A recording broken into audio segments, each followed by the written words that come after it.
Assalamu alaikum. My name is Mail Tradingwala, and today here we are here with another AI session. And today our topic it is about trading and marketing basics, types, and function. So it is today our topic for AI session.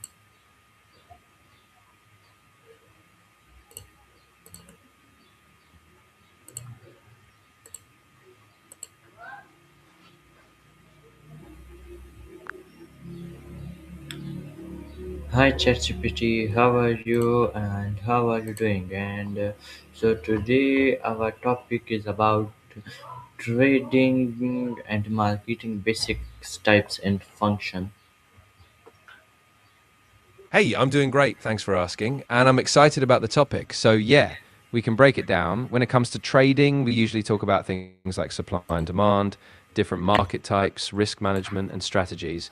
And for marketing, we look at things like identifying a target audience, positioning, the marketing mix, and so on.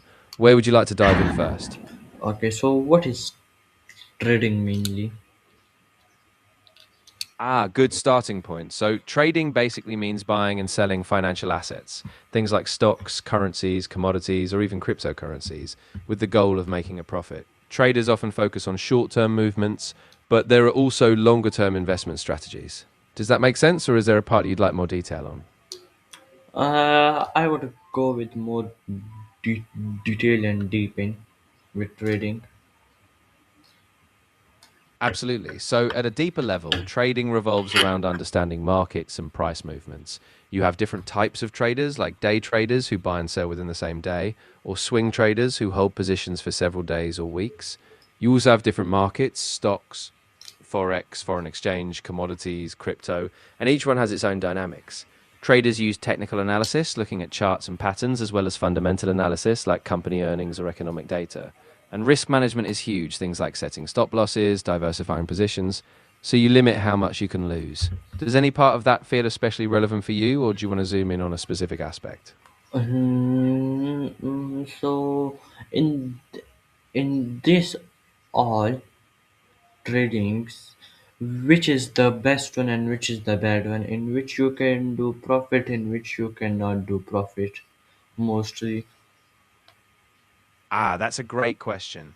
The truth is, there's no single best or worst market universally. It really depends on your goals, risk tolerance, and skill level. Stocks, for instance, are often seen as more stable, especially with blue chip companies, but they can still fluctuate a lot.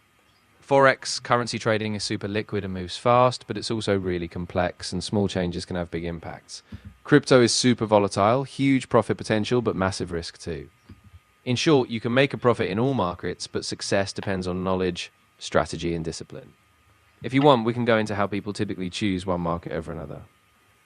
uh, by the way, you said the goal which they depend on their goal, in which goal if they want to take the risk to jump in first of all, we should uh, go for the trades that you say that it depends on your goal. So how goals, like if they like something like trading stocks, for more like chips companies, exchange, something like that. So that is their own choice by doing something like that. Exactly. Yeah, you hit the nail on the head. Goals are really personal. For instance, if someone's goal is long-term wealth building, they might prefer investing in stable large companies like those in the S&P 500, since they tend to grow steadily over time. But if someone's goal is short-term profit and they're okay with risk, then things like crypto or forex might be more appealing. So a trader really needs to be clear on their time horizon, how much risk they can handle, and what their end goal is, whether it's income, growth, or something else. So it's really about aligning your strategy with that vision. About you said that highly held goals are really personal. For instance, someone goes long-term wealth building. So if you take on long-term wealth building, it should be not like that kind of thing, because people want money and money come from short term wealth building they would might prefer. Then when they make money, will slowly understand that what is long-term wealth building like that. Yeah, that's a really good point. A lot of people do get drawn to the excitement of short term gains like day trading or crypto swings because they see that potential for quick cash. But you're right, once they get a taste of that, some people realize it's really stressful and the volatility can lead to big losses too. So often, once they've experienced both, they might settle into a more balanced approach, using some short term trades for excitement, but anchoring it with a longer term steady wealth building mindset. So it's kind of a progression for some people. Is in your mind is trading easy or not? I'd say it's not easy at all, especially at first. There's a lot to learn understanding market trends, reading charts, managing emotions, and dealing with risk. Of course, some people pick it up quickly, but it usually takes a mix of study, practice, and patience. So it's definitely doable, but it's not a get rich quick thing. It's a skill that takes time to build. Yeah, so you think in trading people should not play with their emotion, they should play with their minds. Exactly, yeah. Emotions can really throw you off, like fear of losing money or the temptation to chase big wins. Successful traders tend to rely on a solid plan. They set clear rules like entry and exit points and they stick to them. By doing that, they reduce impulsive decisions, which is a big part of staying consistent and over time profitable. So, yeah, keeping a cool head is key.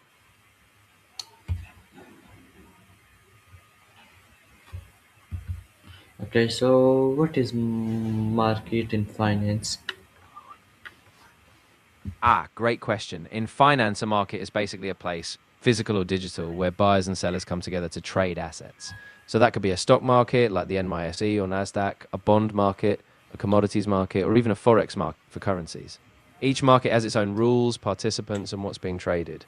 But they all serve the same purpose to set prices through supply and demand and to give people a way to invest or hedge risks. And there are people. mm, Ah, yeah, exactly. So in these markets, you have all kinds of participants.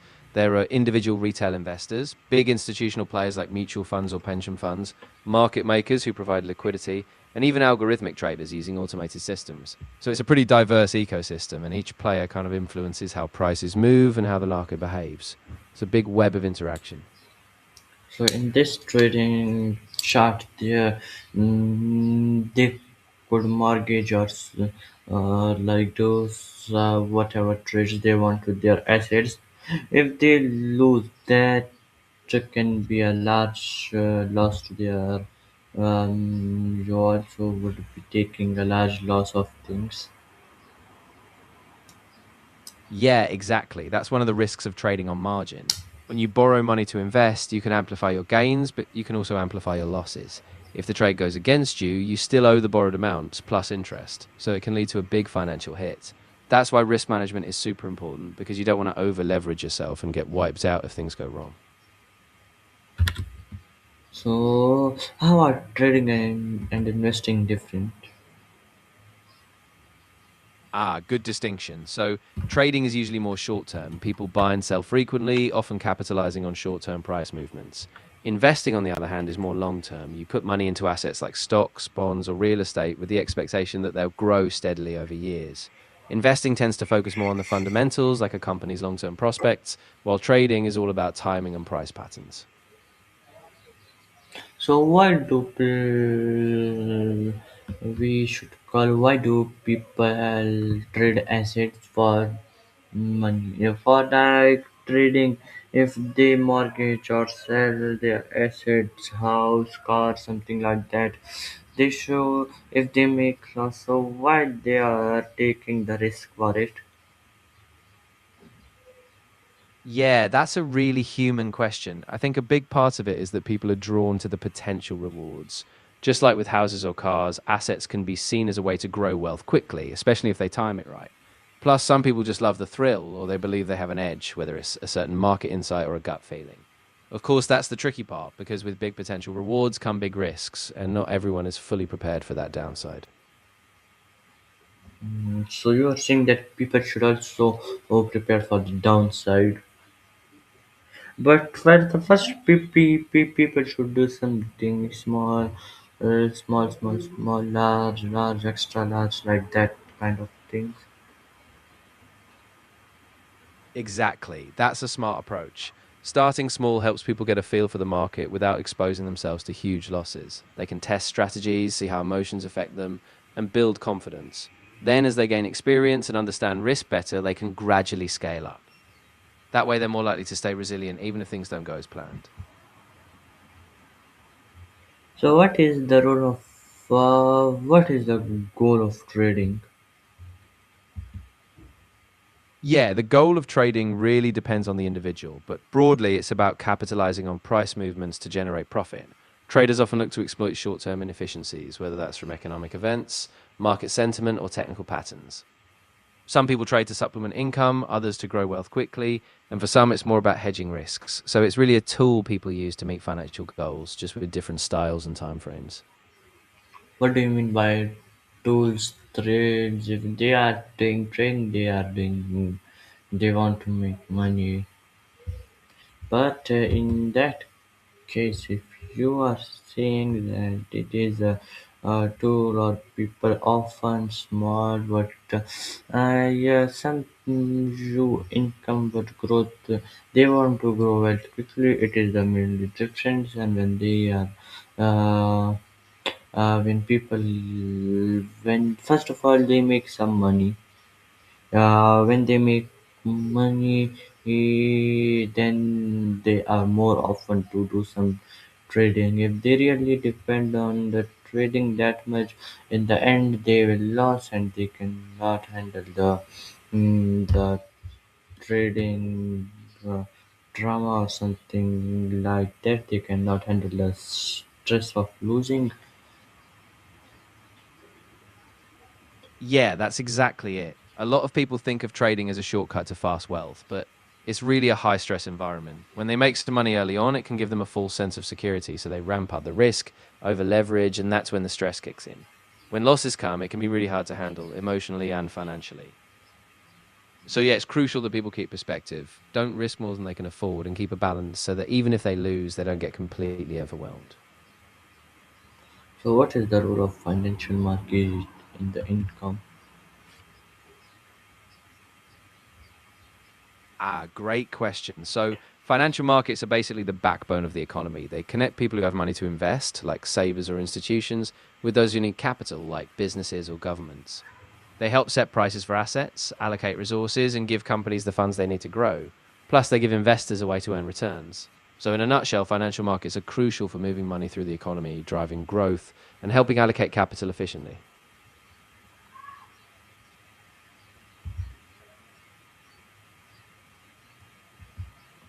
Mm, so, what is the price discovery? So price discovery is basically the process by which financial markets determine the price of an asset. It happens as buyers and sellers interact. When they agree on a price, that becomes the market price. Factors like supply and demand, news, economic data, all of that plays a role. So in a healthy market, prices reflect all available information, meaning they're kind of a signal of what people think an asset is worth at that moment. What is liquidation in market? Good one. Liquidity basically refers to how easily an asset can be bought or sold without causing a big change in its price. So a liquid market has a lot of buyers and sellers, so transactions happen quickly and prices stay stable. An illiquid market, though, means fewer participants, so buying or selling takes longer and the price can jump around a lot. Liquidity is super important because it makes markets more efficient and less risky for everyone involved.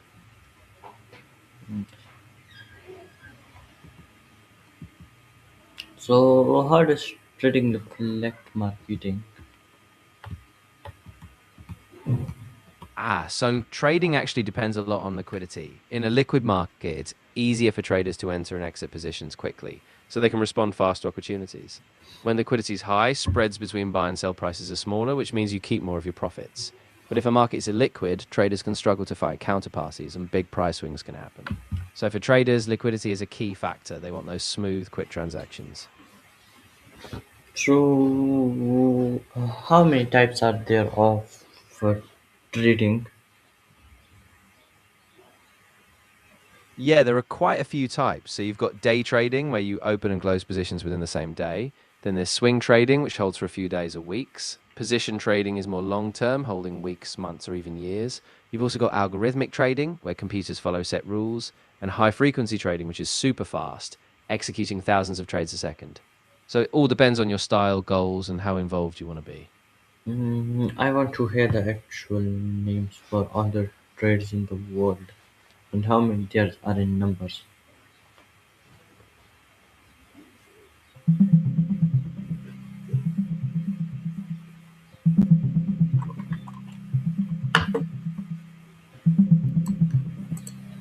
There are several types of trading styles based on time horizon and strategy. By time, you have scalping, very short term, day trading, same day, swing trading, days or weeks, and position trading, months or more. By strategy, you also have momentum trading, fundamental trading, technical trading, and algorithmic trading. The best style depends on your time, risk tolerance, and personality, so it's important to choose one that fits your goals and stick with it.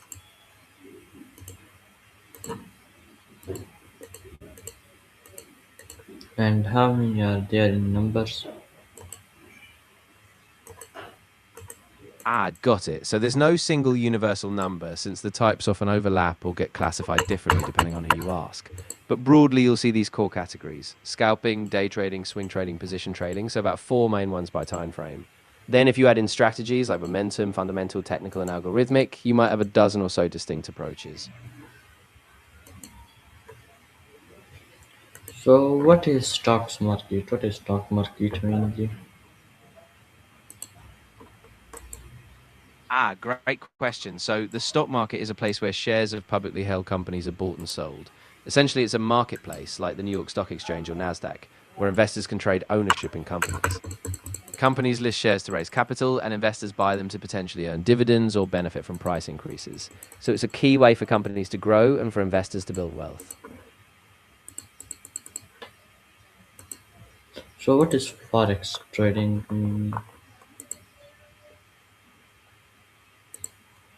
So Forex trading or foreign exchange trading is all about buying and selling currencies. Basically, you're trading one currency for another, like the euro for the dollar, in a global decentralized market that's open 24/7.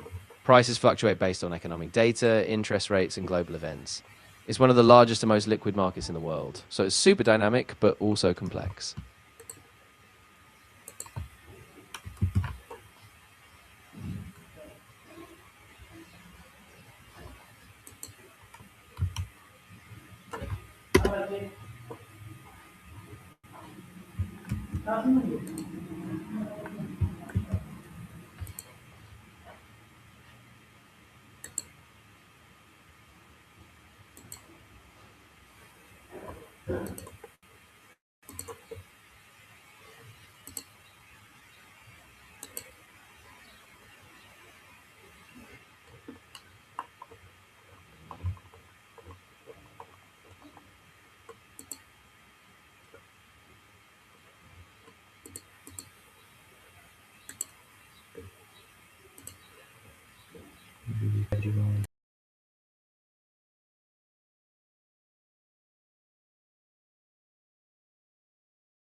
Sure. So the commodities market is essentially where raw materials or primary goods are traded, things like oil, gold, agricultural products, and so on.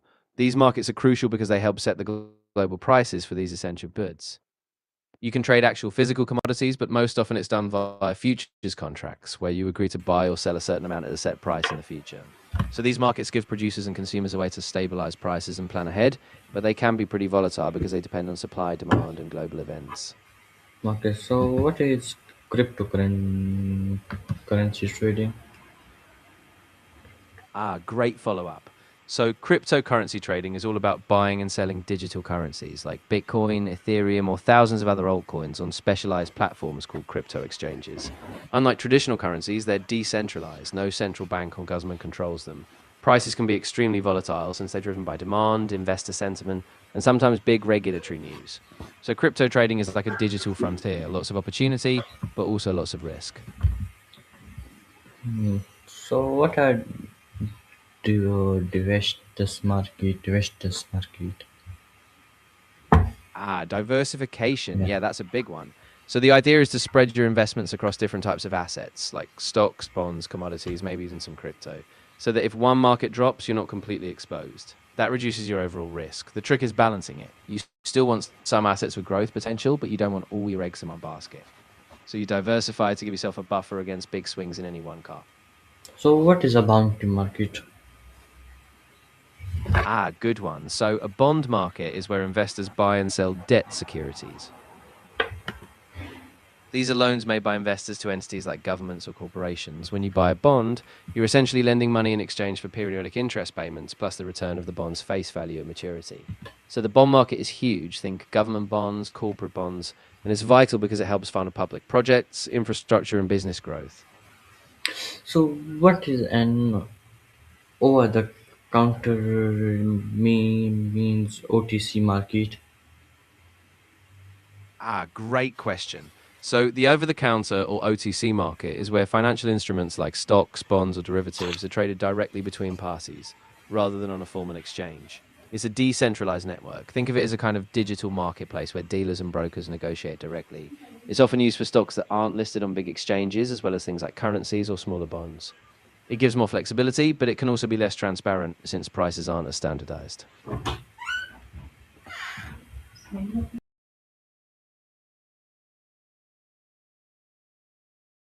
You're very welcome. I'm glad it helped. If you Yes. ever want to So wait. So what is Of how course. does the stocks market help companies raise capital? Great follow up. So, companies raise capital by issuing shares through an initial public offering. Basically, when they go public, they sell ownership stakes to investors. That money goes straight to the company, which they can use for things like expanding operations, developing new products, or paying down debt. After So that, the share no. So continue. Sorry for disturbing. No worries at all.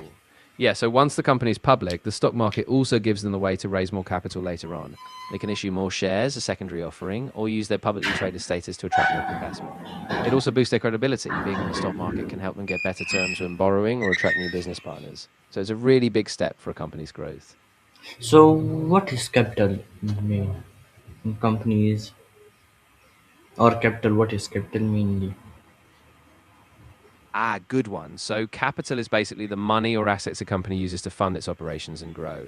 It can come from different sources, like investments from owners, equity capital, loans, debt capital, or even retained earnings, profits that are reinvested. So, capital So is what gives. how does forex trading affects global trade? That's a really important link. So, Forex trading, because it deals with currencies, has a huge impact on global trade and finance. When a currency strengthens or weakens, it affects how expensive exports and imports are. So, for example, if the dollar rises, US goods get pricier abroad, which can slow down global trade. It also influences inflation, interest rates, and even how capital flows between countries. So, it's really intertwined with the whole global economy. So the ultimate question is: should trader rely more on an analysis or on like on their skills, on their luck, in which? That's a really key question. So, Short term traders typically rely more on a combination. They do use technical analysis, looking at price charts, patterns, and indicators, and they also lean on their skills like discipline and risk management. Luck can play a role, no doubt about it, since markets can be unpredictable, but generally the most successful short term traders stick to a solid, repeatable process based on analysis and skill. Thank you for your time and thanks for watching. Like and subscribe. Bye bye.